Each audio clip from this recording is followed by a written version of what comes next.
That is a good boy. Why is there a dog in the bottom of the power plant? Because it's the janitor? Okay, that's not an explanation.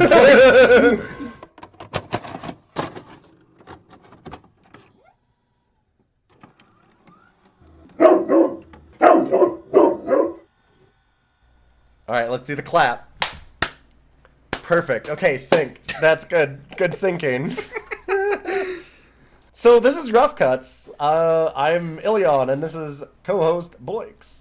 Hello. We want you.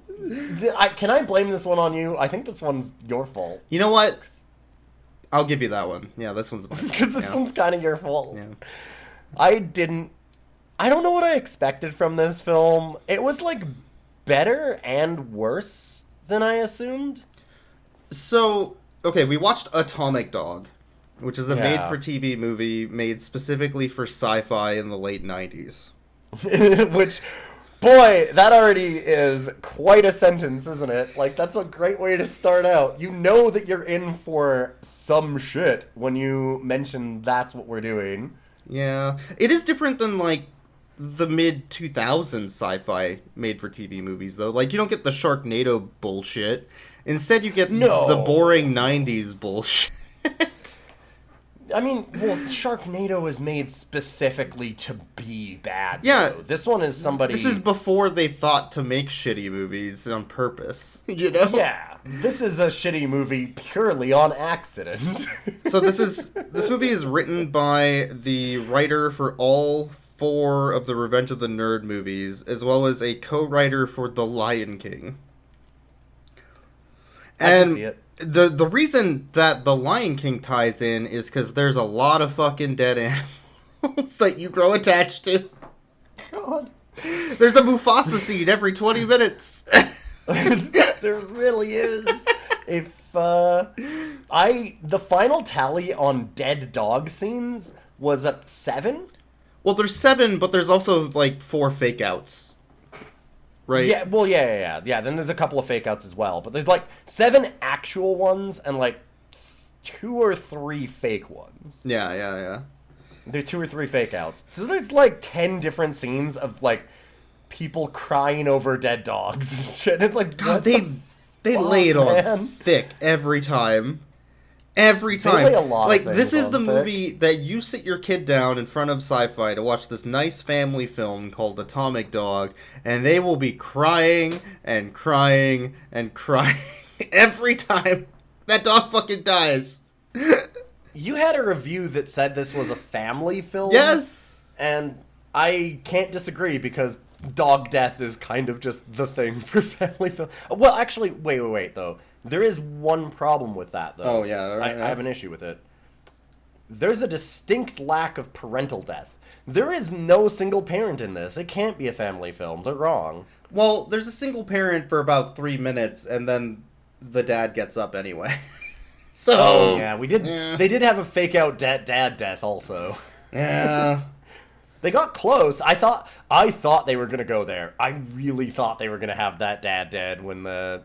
Okay, we should probably get into the movie. Get back into because the I'm movie, starting to talk about what's actually happening in this film. Okay, so Atomic Dog starts with the opening of the Chernobyl television series that came out in 2019. Yes, correct. Okay. Yeah. And there's a bunch of like people in anti-radiation suits wandering around telling people in the power plant, "Hey, there's been a leak. You need to get the fuck out of here." And the janitor... Evacuate, emergency! Yeah, emergency. The janitor is in the basement of the power plant, in the blue-lit hallway, which needs a blue key card to get into, which you find in the red key door, but you have to get the red key card first. It's a bit of a maze. So they go through all of this later. And it's bring your dog to work day. Yeah, he just has a puppy. It's just, just in the power plant, in the pipes, like you do. Yeah. That's that's common, right? So this dog gets irradiated and turns it into an entirely different dog, which is great. A different breed. It's, Yes. yeah, like totally different breed. Like, because it's like a golden retriever puppy at the beginning, right? Yeah, and then it turns into some weird mixed breed short-haired It's dog. like a German Shepherd that's white with Something. black stripes on it. Yeah. It's weird. I don't know if they painted the dog or if there's just a dog that looks like that. I think they just used whatever dogs were available from the Calgary Humane Society right outside of your hometown. And and they're like, they have puppies, so we'll use them, but they're not the same breed of puppies, and no one's gonna notice. It's a shitty TV, like, made-for-TV movie. Actually, I disagree. I thought they did a good job of casting the dogs, because the two dogs that they have afterwards, so it's like a golden retriever. Oh god, that's getting into it, but it's like a golden retriever. The puppies are golden retriever and this weird white German Shepherd with black stripes mix. And I mean, this isn't even kind of like that. This isn't even the first time in the movie where the dog changes breed as they grow up, but we'll get into it. It's fine. So the dog was left at the power plant and got irradiated and turned into a different dog. Okay. Now, we're in the 90s, and there's 90s kids. Immediate hard cut. Yeah, there's 90s kids driving in the back of or riding in the back of a truck drinking PBR, and they yelling, "Party, dude! Yo, let's go drink some PBR, bro!" There's always the one guy in a fucking 90s movie that's leaning out of the top of a vehicle, screaming "party" at the top of his lungs, and look, they did it. At least in Teen Wolf, they told them, "Hey, tell him to fuck off." Yes. Although that turned out to be the best character, so, Styles. Yeah. Anyway, so PBR dude and his friends are like, "Hey, let's grab this guy who's totally a dork and definitely listens to Nirvana and Smashing Pumpkins to take with us." That would have been cool at the time, though. Yeah, and they pick him up, and their idea of a party is very Midwest. We're going to take a bunch of guns and beer and drive to the abandoned power plant, because there was a time skip, which we didn't mention. Yes.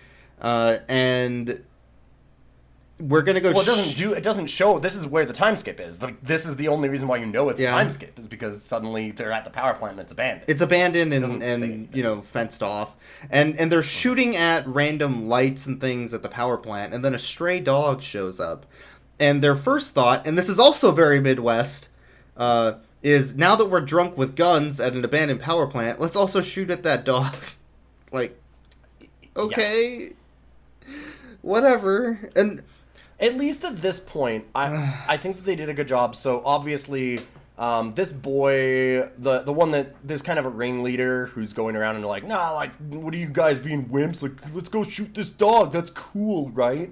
Right. And he chases the dog into the woods. The good kid that we saw, like, join them is like, "Fuck this, I'm out." Appropriate response. The good kid also brought his dog, a golden retriever. Yeah, Trixie. Yeah. And he turns around and walks away, and, like, he starts walking home. So, like, at least he's kind of being responsible here. But this guy goes off and starts shooting at this dog in the woods, and eventually he kind of gets lost stumbling around. The dog spooks him, and he falls down a cliff and dies. And I wanted to say, at least at this point, that's following, like, the horror movie code, right? There's kind of the unwritten rule that people need to do a bad thing to die in a horror movie. Like, they need to deserve it at some level, right? There's kind of that trope of, you don't just kill innocent bystanders. There's always, like, a little something that they did wrong with which they need to be punished. And so it follows the obvious horror trope at this point. And it's honestly a decent setup. Like, it starts out okay. God, we have dog predator vision in this. There is dog predator vision. Predator. Yeah. I forgot how quickly it jumps into Predator. It immediately goes into Predator. It's like, yo, Predator was a good movie, right? Yeah. Let's do that. Yeah, the minute he's in the woods, the dog has Predator vision, and it's like the full Predator scene where this kid's like in the dark woods, like hiding behind trees and shit, and the dog's got weird Predator black and white doggy vision, and it's back and forth like that as it hunts this kid throughout the woods. Amazing. Anyways, then we immediately cut from that scene to a dad and his daughter? Yeah, there's that another... are totally unrelated. There's another Whiplash scene of just like, this has nothing to do with what you just saw, but now let's have a touching family moment. Okay. Yeah, he's just like talking about, I don't even remember. It was like giving her like a bedtime story or some shit. Like, yeah, I think he's just like reading her. It's a very poor attempt at trying to introduce the main quote unquote characters, which are the family. Yeah. But it's not... But like, you don't know that they're related yet, even. It's just some right? random, like, unconnected scene. Yeah. It's weird. Yeah, at this point, it's merely random, unconnected scene where it's like kids, like the kid out with partying, and then immediately cuts to like dad and his daughter, and you're like, what the fuck? Like, why is it doing this? So yeah, I mean, once you realize that that's dad and daughter, this makes sense. But they needed to like, I don't know, set that up so you weren't just totally confused the first 3 minutes of this movie, where you went from like nuclear power plant to kids shooting dogs to like family touching moment of dad and daughter reading nighttime stories. Like, it's fucking weird. Yep. So Atomic Dog followed them home because it smelled the dog that good kid brought back home with him after leaving dumb kids that were shooting at dog at the power plant. Mm-hmm. And it snuck in, kind of like, I guess it let the Trixie, the golden retriever dog, out by using a stick in its mouth, putting into a hole in like the doggy door and lifting it. So like unlocking it, I guess, from the outside. And then they go back to the power plant and elope, which I predicted. I was gonna say, you've got the nickname Dog Movie Prophet in a lot of places at this point, and it holds true, because what the fuck? How did you're like, we're gonna get like an infestation storyline where like this dog's gonna have puppies with their dog. Like, the minute the kid took his dog to the power plant, when he hopped in the back of the truck and they're like, oh yeah, you should bring your dog, and the dog jumps up, you're like, oh, the atomic dog's gonna impregnate this dog, and they're gonna have dog babies, and it's gonna be like an infestation storyline. And it was! I mean, not an infestation. No, it wasn't as bad far, as I thought. Like, I was thinking it was going to be like Gremlins, and there were like 20 dogs or something. Hold up. You said as bad as you thought? Because I think that's as good as you thought, because that would have been incredible. This would have been a classic if it did that. Like, if the dog had enough puppies that there was, like, literally one in every home, and then they just go crazy. That was my thought. It would have been like Dogs, the movie, all over again. But God, that it wasn't quite that level. We should write these. Right? Like, we just need to write these movies. That's what I think. I think that we need to start pitching movies. We need to stop the podcast and start pitching movies. Hold up. I'm editing this one. I'm going to cut that out. That's our pitch. That's our pitch. All right. Hey, future Ilion, remember to cut this part out. Do not put this in the podcast. It's very important that we make money. Yeah, that's all that matters about this dog movie podcast that we run. Anyway, so he takes her back. They have puppies. There's like another time skip where it kind of shows them having looked for Trixie for a while, and they can't find her, etc., etc. Oh, and during this also, the kid came home. Hold up. There's also a quick scene in here where the boy comes home after the drunk people are there, and like he shows up late, and they're like, oh, he's such a bad kid, he's like showing up late and stuff, and he's the fucking best kid ever. This kid is way too squeaky clean. Like, he's super unrealistic for a teen, because he comes in, well, dude, there's a lot of scenes where I'll get to it later, but like, well, I'll get to it now. Like, so anyways, comes in, and they're like, oh, where have you been? And he's like, oh man, I went out with these kids, but then they started drinking and they pulled out a gun to shoot at dogs, and like, I was super not cool with that, so I walked home. I'm really sorry that I couldn't call you. It's the 90s, there's no cell phones. I just had to walk back, so I'm really sorry, but like, I knew that it wouldn't be appropriate for me to stay out with them. And they're like, what the fuck's wrong with you? And they're getting mad at him. I'm like, what the hell is wrong with these parents? He's like, I'm sorry, I had a wine cooler and I put my hat backwards, and I was home at like 9:02 p.m. My bad. Like, right? Okay, kid. Like, well, and he's super honest with his parents about this fucked up situation, and he's totally honest about it, and is like, I'm sorry, I shouldn't have gone out. But like, the minute that things turned a little weird, I made sure to leave, and it was like, okay, this is a great kid. Like, this kid obviously loves and trusts his parents, and his parents just shit all over him for it and talk about how horrible The he parents is. kind of suck. Not gonna lie. Oh, kind of, yeah. Yeah. And then, like, just to say, like, this kid is way too good. Like, I just wanted to mention, later on, they show him, like, doing all the yard chores without complaining, and in fact, in such a way that the neighbor comes over and is like, oh, you should come clean my yard. Oh, this has creepy undertones now, them realizing it. But anyways, she asks him to come over and, like, clean her yard. And just like, yeah, okay, like, I'll do that. Like, he's just a good kid. And later on, his dad's like, oh, we should take my new car for a spin. Like, he did, like, this big fix-up job that they just kind of show in the background. It's not relevant to some old, I don't know, some muscle car that he had. And the kid's like, no, sorry, Dad. I've got to go inside. I have a lot of homework for tomorrow. This kid. is the kid that's supposed to be bad. This kid. What the fuck, man? Like, and the parents are like, man, yeah, he's just a real badass. He just doesn't listen to us. And it's like, fuck off. It's such a stupid. It pisses me off. So anyway, you mentioned that the dog Trixie, which is the family's dog, had puppies. We need to talk about that.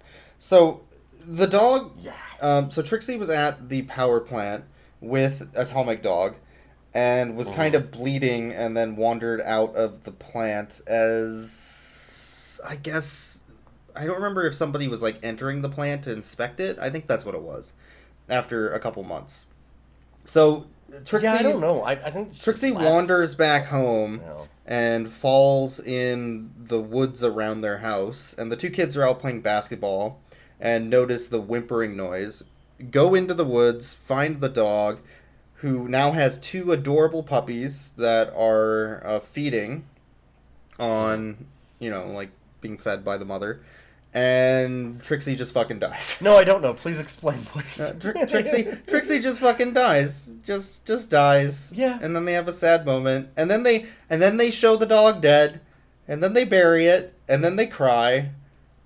And then they put a rose on the grave. Yeah, and then they cry some more. And they just milk that shit for fucking 5 minutes.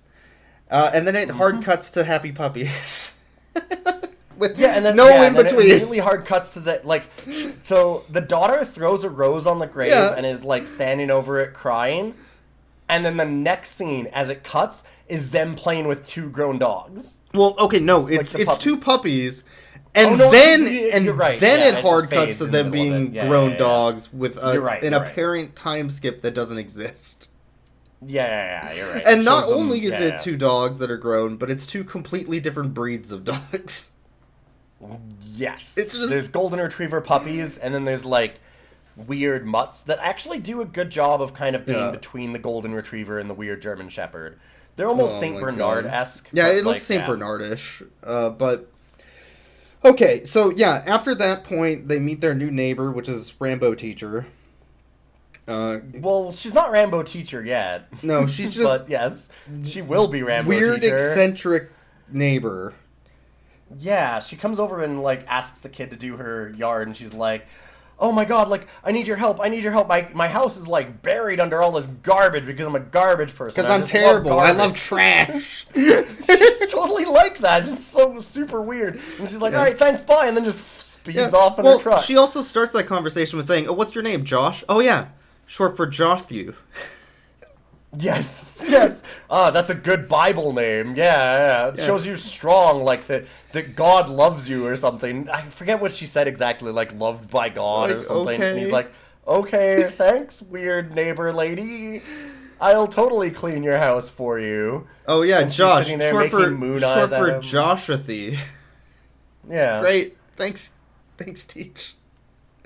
So, we're just introduced to this character for no reason. He's like, oh, hi, doggy, bye. Wanders off. Like, okay, whatever. So, while this is happening, just a quick aside, also, during that scene of the dogs growing up, I say growing up, but it's the quick two cuts. Yeah, the two cuts. There is a little bit of a thing that's kind of important in that Atomic Dog, their dad, is, like, in the woods watching the family and watching the dogs grow up. Oh, yeah. And that is actually important. So, at this point, the dad comes home, grabs his mail, walks in the door, and one of the two pups, now grown dog, within 2 seconds of Lobo. film, Lobo, gets aggressive with him and jumps on him and starts, biting at his face. Snarling and trying to go for his throat, as he says. And it was because Atomic Dog is outside howling. Yep. Is kind of the inciting incident. So they end up taking Lobo and their other dog, for some reason, to... Scamp, that's the other dog. To the vet to be like, hey, what the fuck? My dog just tried to kill me. Yep. Can you help us with this killer dog? And he goes, that's weird. I can run some preliminary tests, but really you should talk to an expert in animal behavior.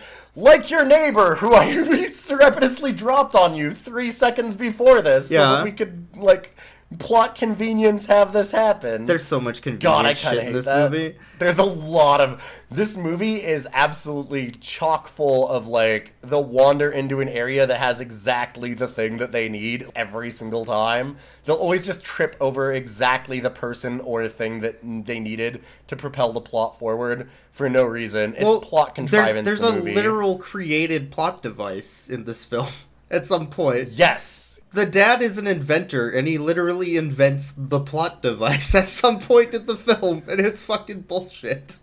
Because it just does... Every time that they need a random device to do a thing, that device does it. It's just the plot device. All right. We need plot now. Here you go. Anyway. God, more scientists in movies need to make a machine that forwards the plot. That's just true. Forward the plot anytime that it happens. Yeah. Somebody actually needs to do that and just have it be labeled the plot device. Yeah, exactly. And every time that something stalls, just move it forward. We would make a really good movie. All right, we could make such a good movie. Anyway. Future Ilion, cut this out of the podcast. We are saving this. Second time. Okay. No, this is a very important point to me. Okay. Man, we are really snapping them off. We're gonna make a good movie out of this one, as long as I don't post this accidentally. Yeah, don't leave this in. Okay. If I leave this in, then we're totally screwed because someone will steal our wonderful ideas.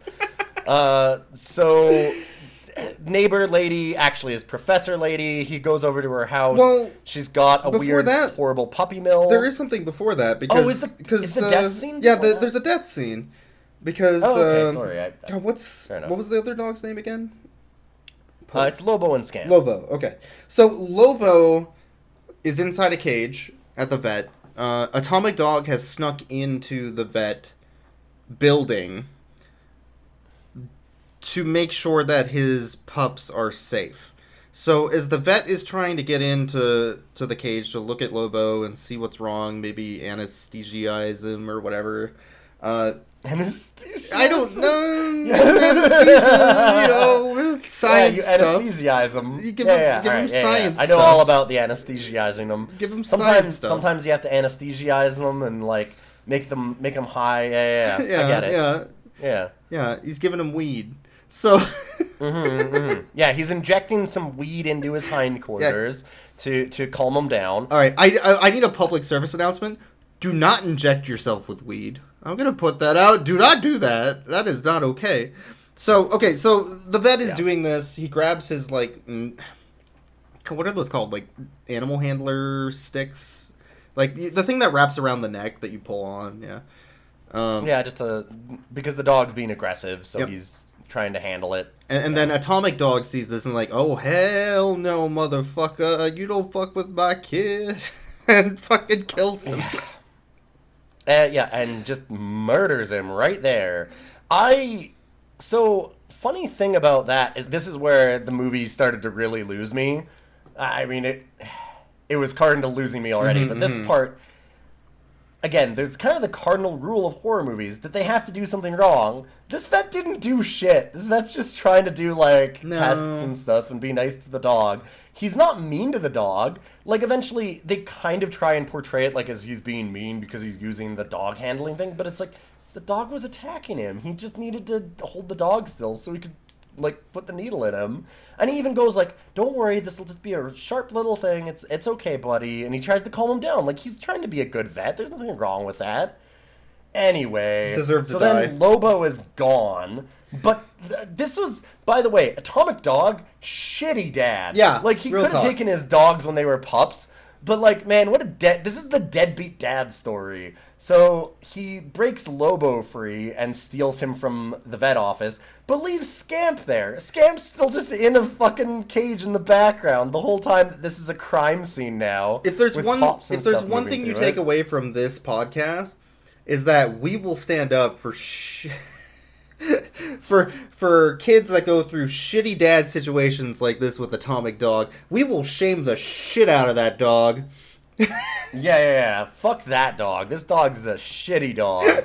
Anyway, the mom shows up to get the dogs. There's now like crime scene tape over it. They have a coroner there that takes her in and is talking to her about like, oh, has your dog ever been aggressive to anybody? And she goes, yeah, like to my husband, that's why he was here. And he goes, okay, well, like if you see the dog, you need to lock your doors, call the police, we'll take the dog and like test it and see if it was the one that killed this guy, because it looks like he was mauled, and obviously your dog's missing, so this seems pretty open and shut. She's like, well, Mo, that's my other dog in that cage back there, can I take her? And he's like, yeah, sure, whatever. Yeah, whatever, it's a crime scene. Walks her dog through a crime scene. Yeah. And, like, the dog's, like, sniffing at the blood, and she's like, did Lobo do this? And the dog says, yes, absolutely. And Jimmy's down the well. Like, why is she talking to the dog? Anyways. There is no point in this movie where this family is like, you know, we should call animal control. We should get some professional help for this. No. Well, they kind of get professional help, because now the boy goes over to Professor Rambo's house. Yes. And he finds that she has an animal mill. It's horrifying. Oh, yeah. She has, like, little tigers and lions and raccoons in cages, and it's terrifying. Yeah, I love that she has, like, a raccoon in a cage, and then also, like, a cheetah and a fucking lion and tiger and stuff. So her excuse is that they got them from the university, but the actual reason is because they wanted exotic animals on the film set. Oh, sure. That's it. But, okay, so she's saying that she got them from the university and she needed to keep them in her house. And the reason why they go to her also is that she is, like, a zoology professor, and particularly of carnivores. Which is a very wide margin of research. But hold up. Are raccoons carnivores? Well, okay, raccoons are more trash pandas. Like, if you think... I know, but I'm just saying, why the fuck does she have a raccoon in her house then? Because it's adorable. I mean, it is adorable, but anyway. So he goes to see Professor Rambo, and they look longingly into each other's eyes and have a big conversation. Okay, you can't do that. You can't do that. I absolutely can, because the movie does. No, he is 17, and she is clearly in her 40s. Hey, I don't know that he's 17. He could be 16. Oh, that makes it worse. I know. Don't worry. We'll get to that. So, this boy is talking to her and is like, my dog might have killed this professor and all these things, and kind of starts to explain the situation. And so her immediate reaction is, I need to take this boy to a morgue. I need to take this boy to the morgue. And I need to take him with me in the woods with some guns, because we're going fucking shooting. Later. That's much later. Don't worry about that. Oh my god. She just needs a big, strong man in her life, and it just happens that's Joshua, loved by God, who's 16. So she takes this boy to the morgue, and he's like, wow, I've never been to the morgue before. And at least this time, she has the right reaction to that. Because you were like, yeah, why is she taking him here? And she goes, that's why you're staying outside. And it's like, oh, okay, good. So then she goes in, sees the dead body. They have a conversation about, like, it's not a wolf. This is definitely it's not a wolf. It's definitely a dog, but it seems like an exceptionally strong dog, etc., etc.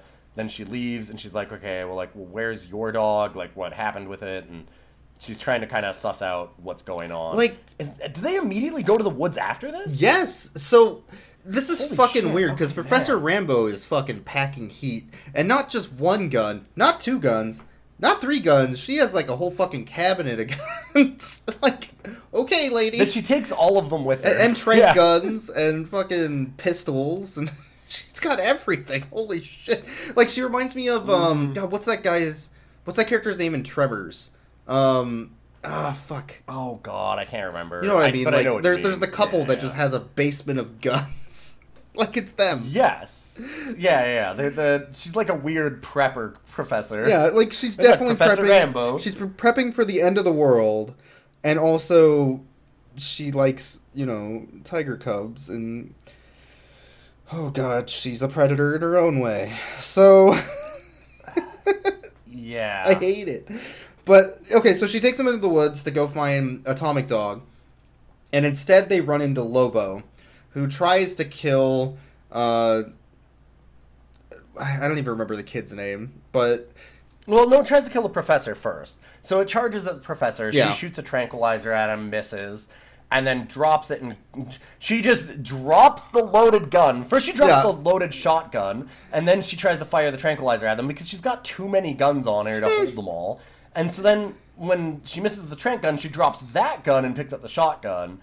Joshathan jumps in and like stops her from shooting his dog because he doesn't want her to shoot his dog. So then the dog tackles him and starts mauling him, and she points the shotgun at the kid before realizing, oh boy, this is a real bad idea. The only moment of even slight gun safety in this movie, by the way, she's the only character in the whole movie that has ever held a gun before. Well, you say that, except that she was just throwing loaded guns onto the ground a bunch of times in a row. This is not a good movie for gun safety in general. No. Anyway, so she decides not to shoot the kid and the dog, and starts just hitting the dog with the shotgun. So the dog turns and, like, jumps at her, and boy picks up the shotgun and shoots his own dog. Blasts it. And then they watch the dog slowly die as it whimpers, gets a rose, holds it on its chest, and goes, forsooth, I have fallen. Yeah, the dog stands up on its hind legs and kind of wobbles a bit while it's holding the rose. Yeah. And then, like, faints horribly. Yeah. And falls on its own sword that it was also holding. Yeah. It falls down. Yeah. It's a shame. And then they show the dog on the ground, and then they cry. And then they have another fucking moment, because goddammit, they need to milk this dog dying again. Mm-hmm. And then they leave, and Atomic Dog shows up and whimpers and lays another down next moment. to the dog, and so we get to milk it again. Can you not? And then she comes back afterwards and finds the dog buried by Atomic Dog apparently, and is like, "Oh no, dead dog!" Oh, and is all sad again. So you get like 3 or 4 different scenes of this dog dying. How is this a family in, like, film? Your 10 family minutes. would be crying constantly. I hate it. And horrified because you have to. He shot his own dog. Like, he old yellered him. He old yellered his dog in the first 45 minutes of this movie. Okay. So he goes to the hospital Yes. because he's all mauled up. And then she goes and tells his parents come in, and they're like, "What the fuck are you doing letting our kid out into the woods with you?" And she goes, "Well, he said it was okay." And it's like, you fucking... Like, she's so stupid. Why would you ever listen to this teenage boy? It's almost like she views him as a full-grown man. Huh, weird. And That'll never come up. That won't come up again. So she's like, "Oh, he told me that was true." And the dad's like, "Oh, okay, well then that's okay. I guess that it's the kid's fault." And it's like, no, motherfucker. Like, these parents are terrible. That's her fault. She believed a teen. You don't do that. You don't do that. Yeah. I also just wanted to mention really quickly when she has the conversation with him in the woods because they're walking, and she goes like, "Oh, well, I never really wanted to be like a teaching professor. I wanted, if you put me in a room full of young minds, or give me like a gun and tell me to hunt a predator, I'll always like go after the deadly predator every time."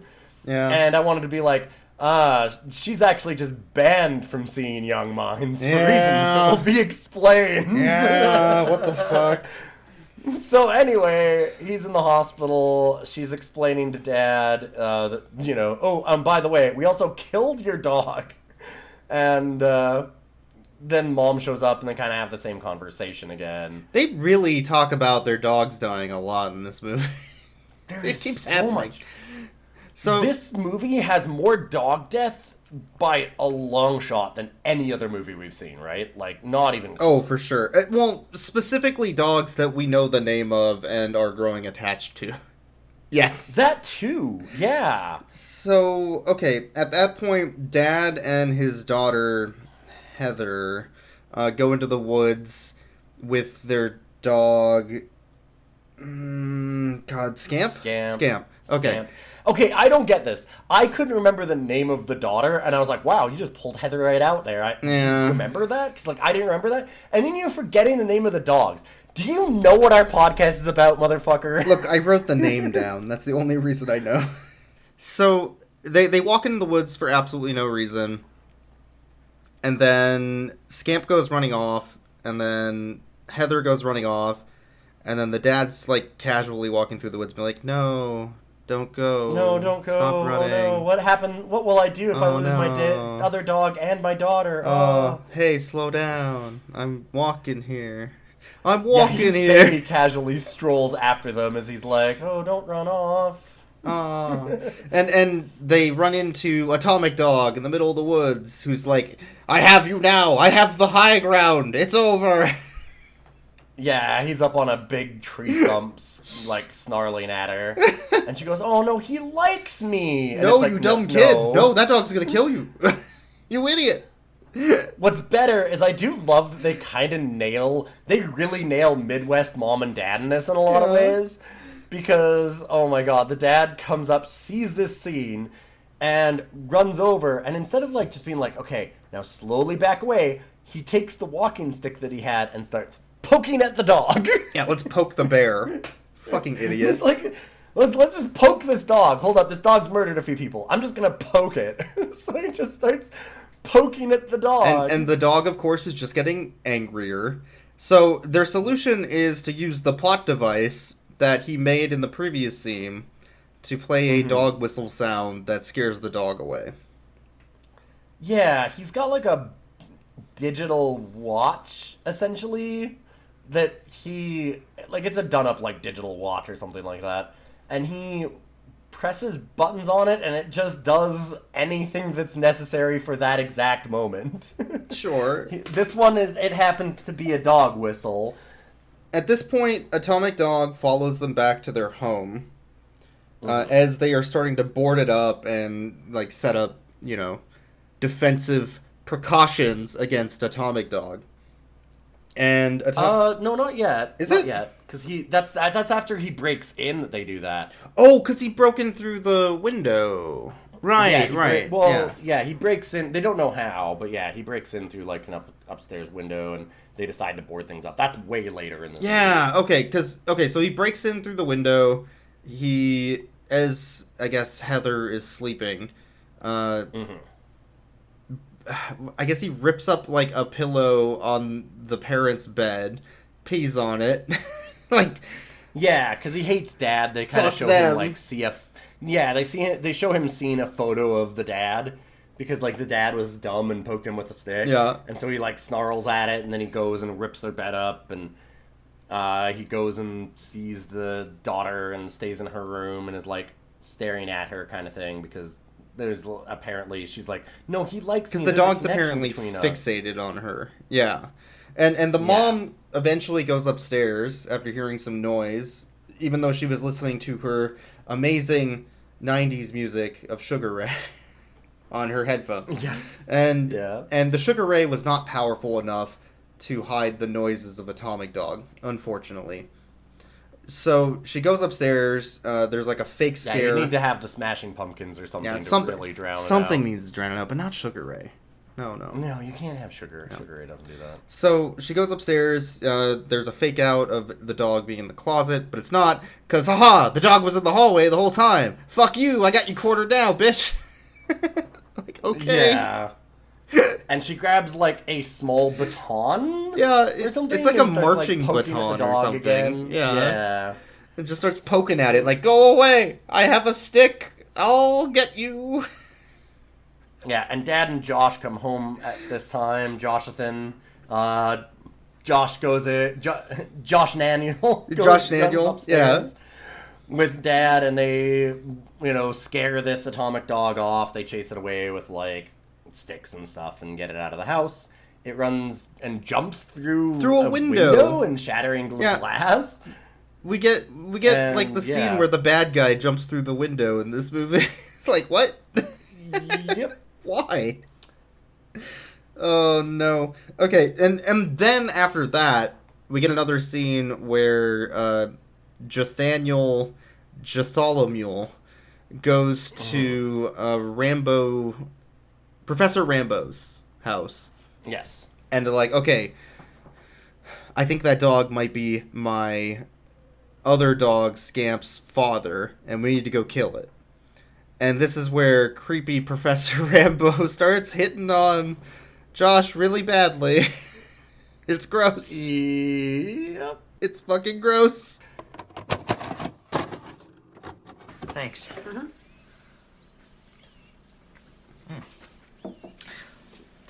Can I ask you a personal question? Fire away. Why does this feel like a romance Why are you between married? them?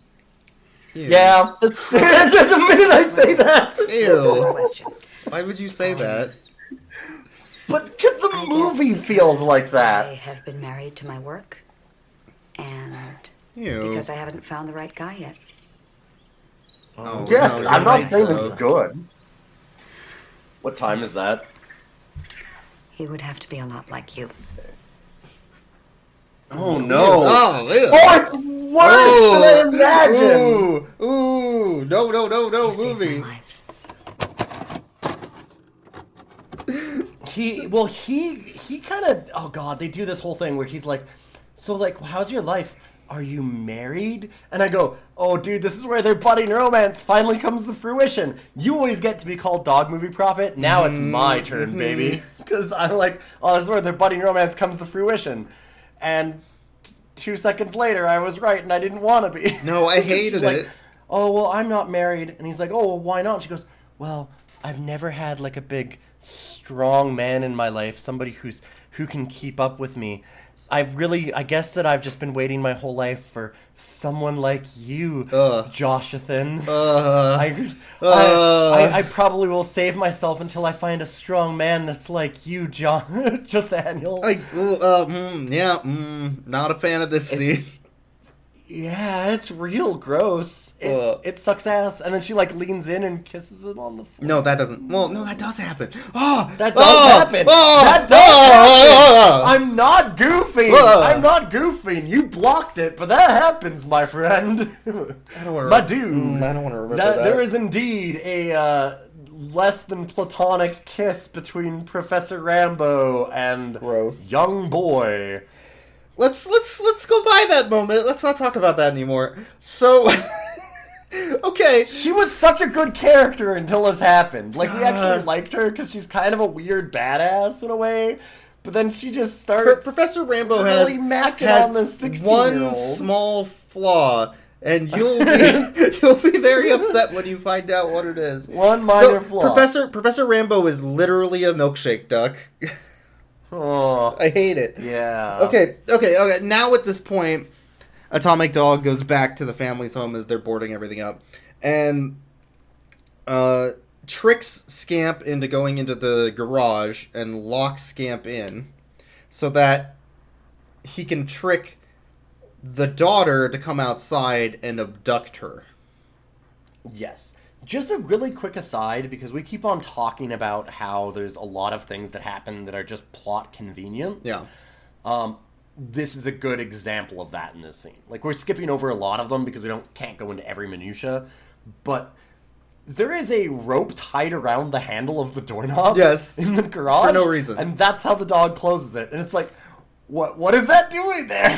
Why is there a rope there? And the answer is, so the dog can trap the other dog inside of the garage. That's the only reason. There's also, the parents know that she got abducted because the food that she was just randomly cooking at the same time, and this kid's got to be like 9, 8. Pretty. No, she's more like 12. Okay, but she's definitely cooking more like dinner. You know, like a full stove. Yeah, full of food, yep. and she left it on. And the smoke alarm that is also within the dad's watch / dog whistle machine / plot device goes off. Yeah, goes off, and that's what warns them that she's gone. Why would you need a device that is a watch, a dog whistle machine, and a smoke alarm? Of all fucking things to combine. It's not that. It's a plot device. It's the literal plot device. Just go with it. What is the design application of this device? Why do you need this? And in the last bit of plot convenience in the scene, when she is getting abducted by Atomic Dog, because she just wants to go with it. Like, yeah. She's like, oh, what do you want? Like, I don't think you're as scary as everybody says. And so she's going over there and talking to the dog. And the dog grabs her wrist and is, like, trying to tug her. And he rips her jacket a little bit and drops it on the ground. So they have a trail. They know that she was abducted, Yeah. and they have a trail. Yes. So there's, like, a whole series of things here. Because they use Scamp to then, like, track her down through scent because of this. So there's so much plot convenience. But Atomic Dog starts dragging the little girl away, and she's like, oh, you want me to follow you? So she just follows him through the woods to the power plant. Back to the power plant. And he takes her as his new wife. Sure, like, whatever. That's what this is, right? I believe that is exactly how they described it, yes. Yeah, they're like, oh, he wants a new wife, and it's your daughter, I hate it. Heather. Mm-hmm. Okay, so at this point, Professor Rambo takes the family to the power plant and just starts handing out guns left and right. It's like, hey, you see that dog? You go in blasting. Yeah, one of the things she does is she loads a revolver, spins up the chamber, and then closes it, like flips it closed in a really rad way, then points it at herself as she hands the handle first to the dad. Yep. It's like, hey, she hands the handle to him, he puts his hand around it, puts his finger on the trigger, aims it directly at her, and then he's like, oh, my bad.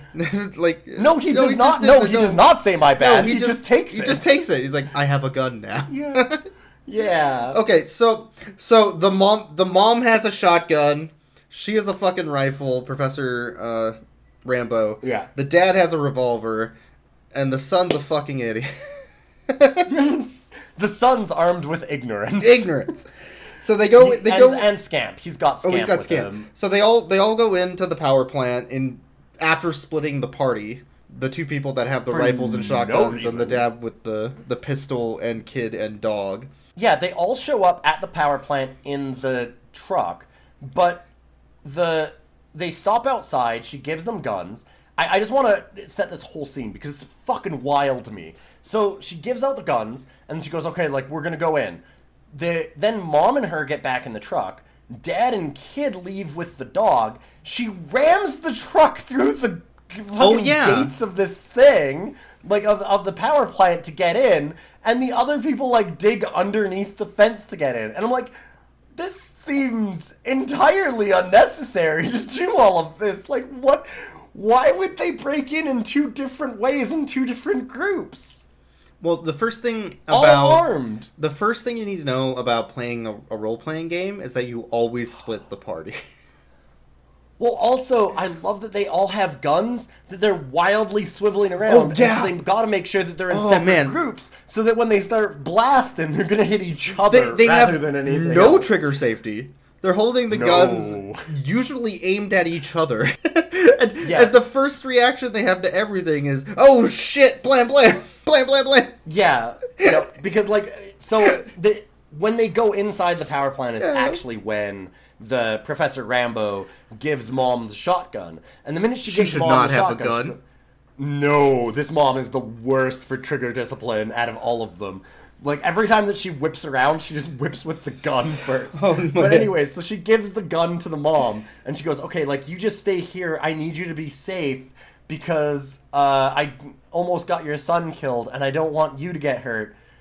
And so, which beggars the question of, then why did you let her break into the power plant first, which is obviously fraught with danger? It's a power plant that's closed because there's too much radiation. And also when she gives her the gun, she swivels around and is like, oh, a gun? And points it directly at the professor as the first thing. Well, you don't have to worry about the radiation because they explain that away by having Professor Rambo bring a Geiger counter, and every single location they go is just conveniently free of radiation.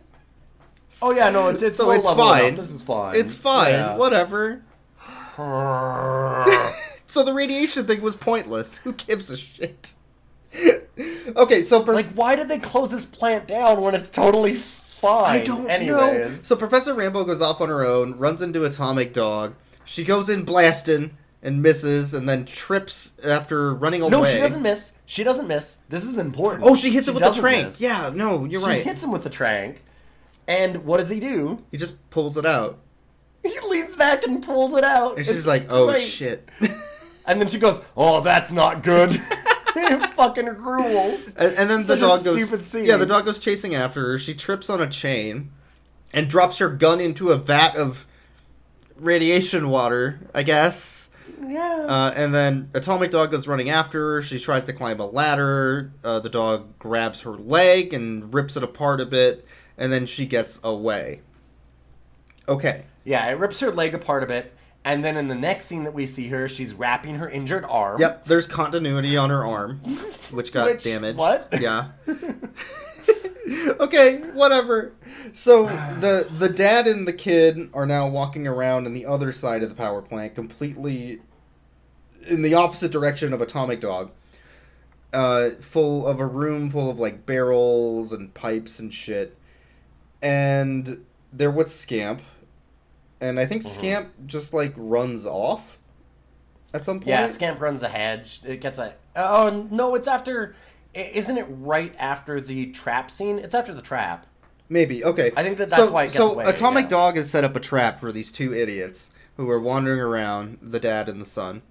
And as they're walking into this room, they're like, hey, you know how in horror movies they have like people that are only there for the plot to be cannon fodder, to be killed? Oh, God, right. They have that conversation. Huh, right. Yeah. Fucking weird. Anyway. And then Atomic Dog lets loose his trap, which falls on the dad. And he gets Yeah, they piled. pull out all the other horror movies that have, like, a character that's introduced just to be killed. Totally unlike the veterinarian in this movie. Yeah, Definitely not like this movie. We don't do those kinds Or of the things. kid in our at the movie. Our movie's beginning. good. Yeah. Yeah, no, we wouldn't do anything like that. Dumb shit. So we think the dad's dead. Scamp runs off. The kid picks up the revolver. I think.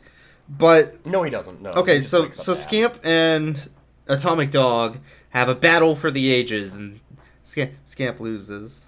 And then we get another And so scene. they show Atomic Dot over a dead Scamp. Yeah, and then Scamp's dead because we need to fucking milk that again. Let's show that dog die.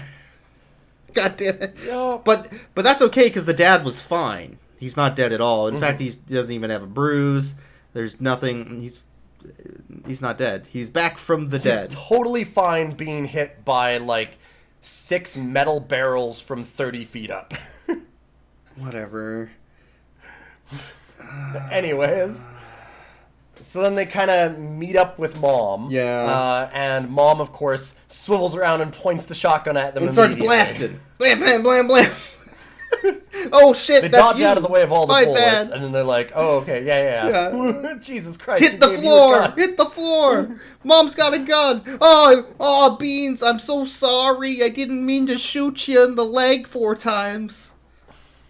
Classic Yeah. Mom. And the parties all kind of coalesce back together again now. Yeah. Like maybe they shouldn't have been apart in the beginning. They find Heather, and because they hear her through the vents, and they like rescue her and say that they need to get out. So they all kind of come together again, and then the dog is up above them. Because Atomic Dog And- has another plan. Yeah, so they see the Atomic Dog, and they're like immediately, oh, you know what we should do? Split the group again. Yeah. So the dad and Josh Aniel, the Professor Rambo, all leave and leave Mom with the revolver. Or do they even give her the revolver? They must have given her the revolver. I think she has a They give her revolver, the they give her the revolver and the daughter, and they just start wandering away. Well, so Atomic Dog Atomic set a Dog trap to circles try and back kill and the goes mom, after them. right? Because Yes. the mom sucks and she shouldn't be having a gun. Well, it's not a trap. They take a shot at the dog, and then it hits. The stray shot hits a bunch of pipes that are being like on. So they're held up. So suspended in Atomic the air, Dog's and the it, like, hits hero chain. of this movie because he saves Heather from dying to these pipes that are about to fall from this awful mother who has no gun safety and is just shooting. She's just came in blasted. She just came in blasted. Yeah, so it shakes loose all these pipes God that are damn kind it. of suspended in the air. The dog goes to attack them, and then the pipes just fall on both of them. And at this point, we find out that the Scamp death is actually a fake out. Scamp's not dead. Scamp comes in like kind of limping around, all bloody, and we're like, oh, thank God, at least they didn't have more dog death. And as we're saying that, you hear No! as fucking atomic dogs dying slowly Yeah, he's underneath like, all of these pipes. I loved you the most. I'm dying. I'm bleeding to death. Please tell my children I love them. Yeah. Heather gets to sit here and cry over Atomic Dog because her and Atomic Dog were actually friends. So the Atomic Dog and her are like kind of cuddling, and Scamp goes up to Atomic Dog as well and like lays next to it and like licks it a little bit as it dies. They milk these fucking Holy scenes shit. so long. It sucks. It sucks so much. Holy God. I am so tired of dog death, dude. And then they hard cut again to another time skip, and they go back to Predator Cam for a bit, but it's just Scamp. Ba ba ba ba ba ba. Atomic Dog. That's not. They don't quite end it there, though. That's not true. They ended. There was another scene in between that, which is them burying all of the dogs that they love. Oh yeah, they needed They to have a show big another scene. fucking milking They scene needed of. to show another big emotional scene of them burying all of the dogs that they love next to the grave of the first dog that they love. This movie's fucking depressing. This movie's so fucking mean. Oh, it's just. Why did they kill every dog? They just killed every dog in this movie. Like, normally a horror movie... So, okay, this is a horror movie, which you know because in the top left corner there was horror. It said horror the whole movie. It said horror.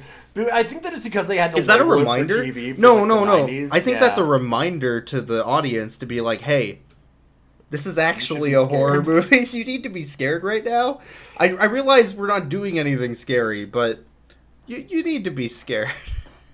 But this is a horror movie. It's And they kill... Yeah. So the death count, the body count is... 2? The boy at the beginning, and then the veterinarian, Yeah.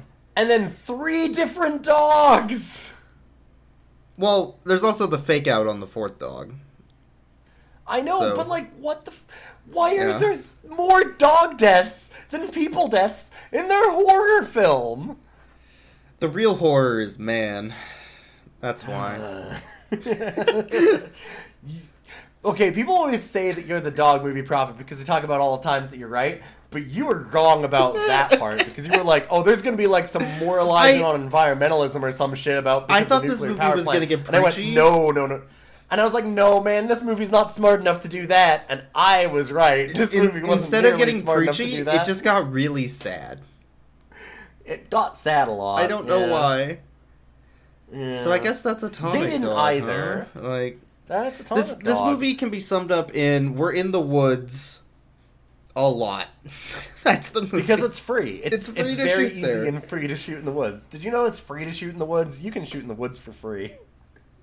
Yeah. But, oh god, so we gotta rate these dogs. There's Scamp, Trixie, Lobo, and Lobo's dad, as they labeled his grave. That's the only time we get a Yeah. name for Atomic Dog. I would group them all as one dog in my mind, and they're all adorable, and none of them did anything wrong. Least of all Atomic Dog. Yeah. I do want to say that, so there's one dog here that I want to, like, sort out as being better than the other dogs and ranking slightly higher, and that's Scamp, and I'm going to give Scamp an alive out of 10.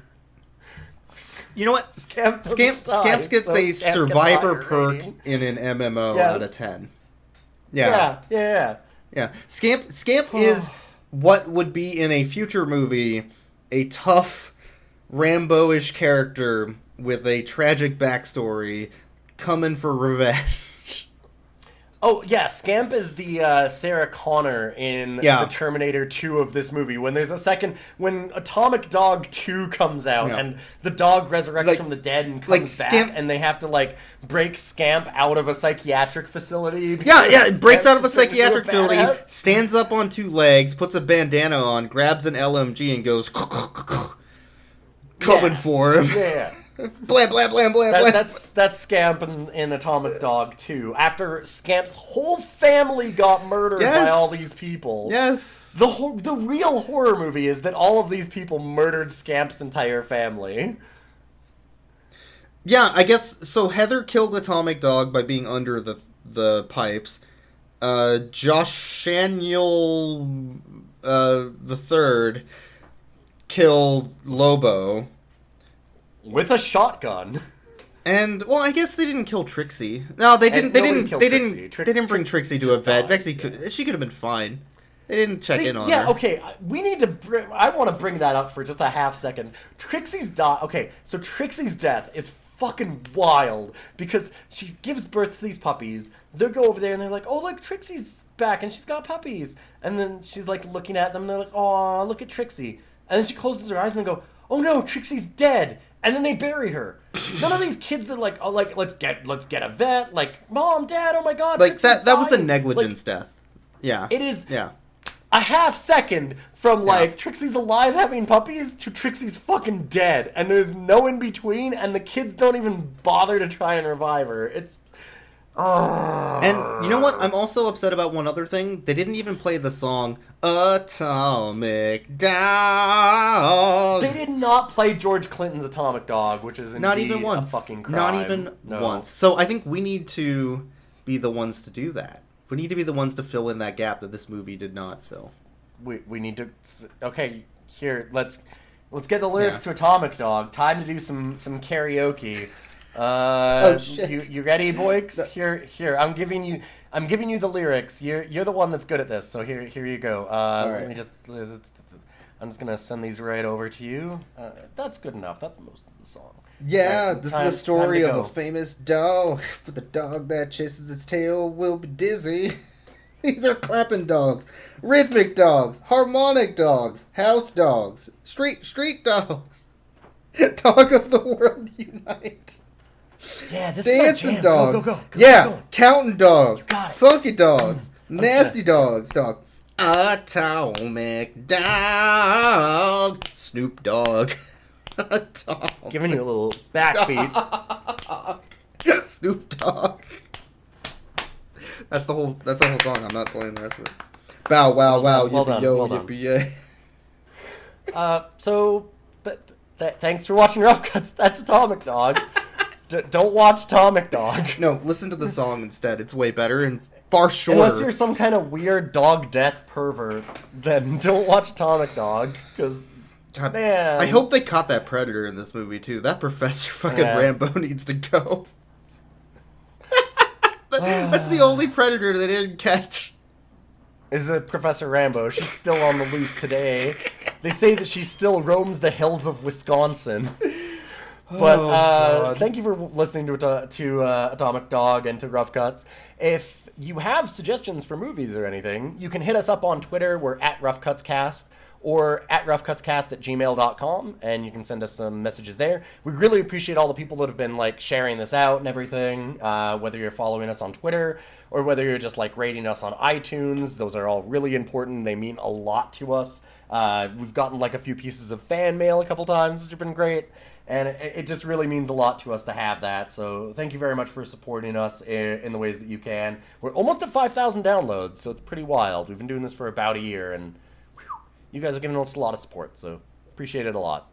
Bow wow wow yippee yo yippee yay.